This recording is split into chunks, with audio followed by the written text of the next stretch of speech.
get familiar. So if you don't know by now, then you should probably get familiar.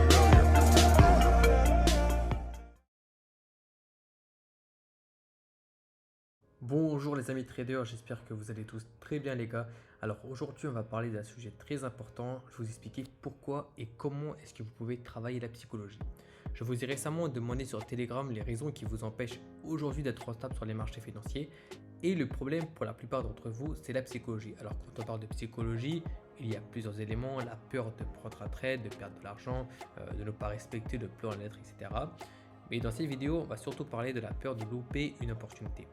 Avant de commencer la vidéo les gars, n'hésitez pas à vous abonner à la chaîne et à cliquer sur la cloche de notification. Au passage, vous pouvez aussi nous rejoindre sur Telegram, c'est totalement gratuit.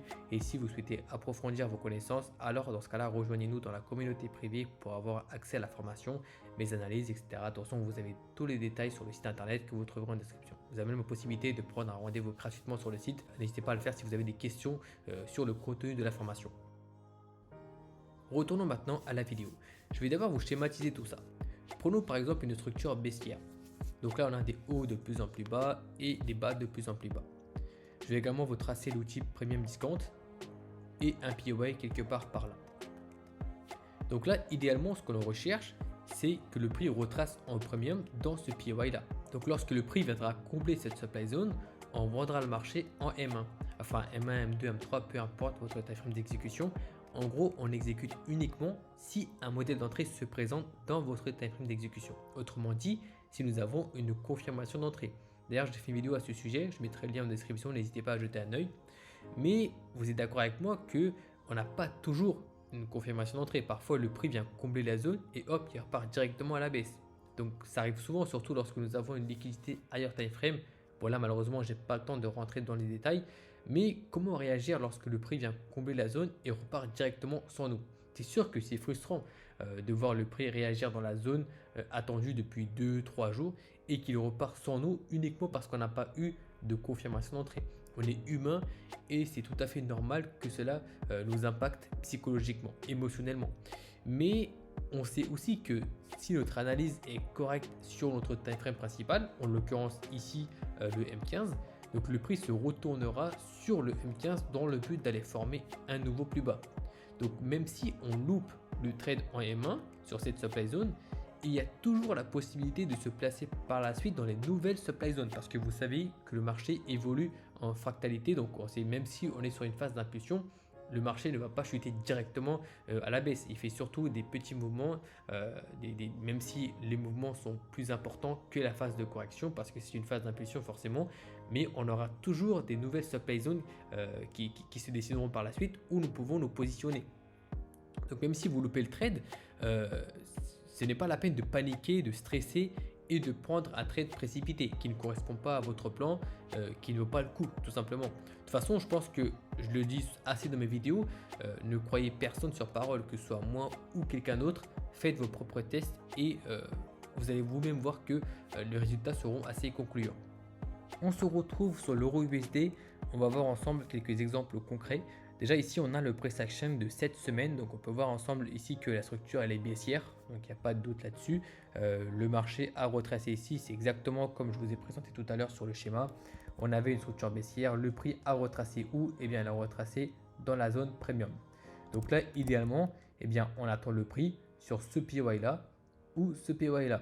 Mais sachez qu'il n'y a aucune obligation que le prix retrace dans vos POI raffinés. Bon là ce n'est pas le sujet de la vidéo, d'ailleurs dites-moi dans les commentaires si vous souhaitez une vidéo à ce sujet, mais sachez qu'il n'y a aucune obligation que le prix vienne chercher vos POI. En fait le marché a simplement besoin de suffisamment de liquidité pour avancer, pour continuer son mouvement. Par exemple ici on attendait le prix sur ce POI là, mais qu'est-ce qu'on voit en dessous? On voit une sorte de résistance, double top, voilà, on peut appeler ça comme on veut, mais le but simplement c'était de venir chercher cette liquidité là avant de continuer son mouvement baissier. Donc le prix est venu retracer en premium, prise de liquidité et hop, chute par la suite. Donc là, même si on attend le prix sur ce POI là, il ne faut pas hésiter à rentrer en position si une opportunité se présente sur votre timeframe d'exécution ici, donc après ce sweep.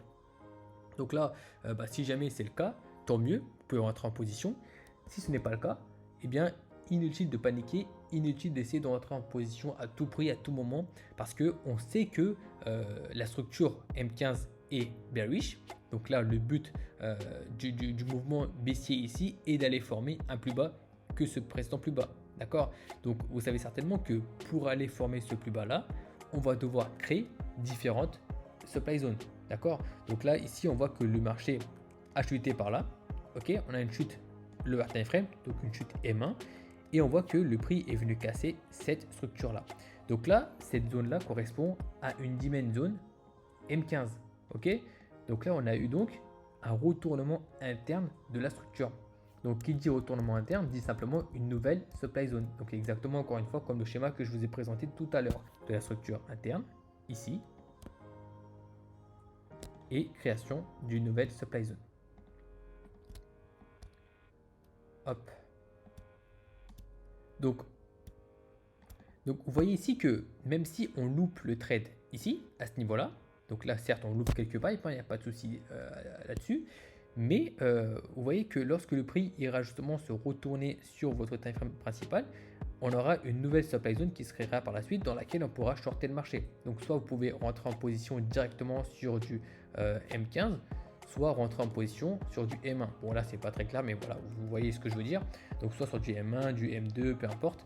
Mais en tout cas, il y a toujours la possibilité de se placer par la suite. Parce que voilà, même si on voit que la phase ici, c'est une phase d'impulsion, on voit clairement la différence entre cette phase de correction et cette phase d'impulsion. Donc, même durant la phase d'impulsion, on aura des nouvelles supply zones dans laquelle on peut simplement se placer à la vente. Donc, voilà, respirez, buvez de l'eau, je sais pas moi, en tout cas déstressez et essayez de voir ce qui se passe sur votre time frame principal. Donc ça c'est pareil pour n'importe quel time frame, que vous fassiez du day trading, du swing trading, de l'investissement long terme, c'est pareil partout. Un autre exemple pour ceux qui font du swing trading, donc pour ceux qui tradent sur du daily par exemple, donc là ce qu'on peut voir c'est que la structure elle est également baissière, donc le prix est venu casser justement cette précédente structure. Donc là on attendait justement le retracement donc dans la zone premium, donc soit sur ce POI là, peu importe, mais en tout cas on attend le retracement en premium.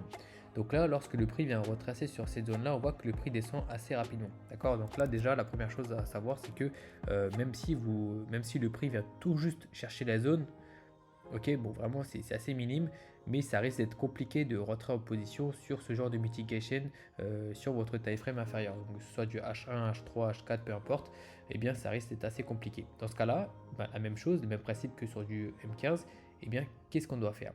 On doit simplement dézoomer. Donc là, du coup, si on était sur du H4, on va simplement basculer en daily et on voit ce qui se passe. Donc là, ce qui se passe, c'est que le prix vient casser cette structure-là. D'accord? On vient casser cette première demand zone. Donc exactement la même chose que tout à l'heure. On a donc eu une structure, enfin on va dire un retournement de la structure interne. On a donc une nouvelle supply zone qui s'est dessinée ici. On a donc ici une sorte de supply chain comme ceci, et donc celui-ci on peut donc shorter le marché lorsque le prix retracera sur cette zone là. Mais là qu'est-ce qu'on peut voir? On peut voir que le prix ne retrace pas, d'accord? Donc il repart sans nous, donc on voit également une nouvelle cassure ici, donc le prix vient casser cette nouvelle structure là. Donc on a donc une cassure de la nouvelle demand zone, parce qu'ici on a plusieurs demand zones qui sont dessinées. On a donc une autre supply zone. Donc là on a donc une nouvelle supply zone, donc le prix peut soit réagir ici, donc sur cette zone là, soit utiliser cette liquidité pour réagir sur la zone au-dessus.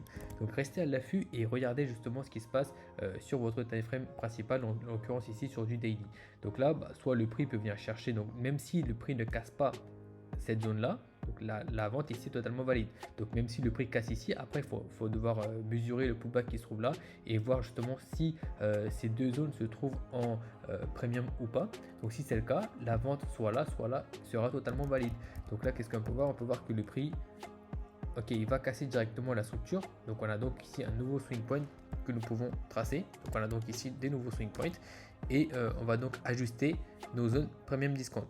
Donc là on a nos zones premium discount, on peut voir que ces deux POI se trouvent bel et bien dans la zone premium. Donc la vente ici est totalement valide. Donc on voit ce qui se passe par la suite. Hop. Donc là on voit, hop, on a donc ici une nouvelle supply zone. Donc on a donc ici une potentielle liquidité. Hop, on continue à la baisse, donc on vient chercher cette liquidité là et réagir sur cette supply zone. Donc là déjà, il faut savoir que la réaction ici est très intéressante parce qu'on vient déjà chercher la zone après une prise de liquidité. Donc si on n'avait pas eu de prise de liquidité ici, eh bien, il était fort probable que le marché justement utilise cette liquidité pour réagir ici. Donc là maintenant, puisqu'on a déjà une liquidité, eh bien, la vente ici est totalement valide. On peut donc attendre une réaction ici pour aller chercher un plus bas que ce précédent plus bas, exactement comme la structure précédente et comme ça se passe habituellement, quoi. Donc c'est toujours la même chose. Donc il faut savoir que notre manière de trader est assez mécanique, est assez systématique. Donc on applique notre plan comme si on était des robots, quoi, tout simplement. Donc là, le marché a encore une fois retracé en premium. On a utilisé une liquidité, on est venu chercher la zone de supply. Donc là, clairement, on attend un prix baissier. Et là, qu'est-ce qu'on voit? Hop, le marché réagit ici. Donc encore une fois, la même chose. Si on arrive à se positionner sur du H1, H4, puisque là on est sur du day trading, on est sur du swing trading, pardon, eh bien tant mieux. Si on n'arrive pas à se positionner sur notre time frame inférieur, enfin sur notre time frame d'exécution plutôt, eh bien on va simplement encore une fois dézoomer et voir ce qui se passe sur notre time frame principal, donc ici du daily, et on voit que le marché a encore une fois cassé la structure, rebelote, la même chose, nouvelle supply zone ici, ici, et on voit ce qui se passe par la suite. On achète, on vend le marché, enfin on achète le marché plutôt pour la phase du pullback, et on vend le marché lorsque le marché retracera sur cette zone là. Donc vous voyez bien que encore une fois la manière de trader est toujours la même, peu importe le time frame, que ce soit du day trading, du swing trading.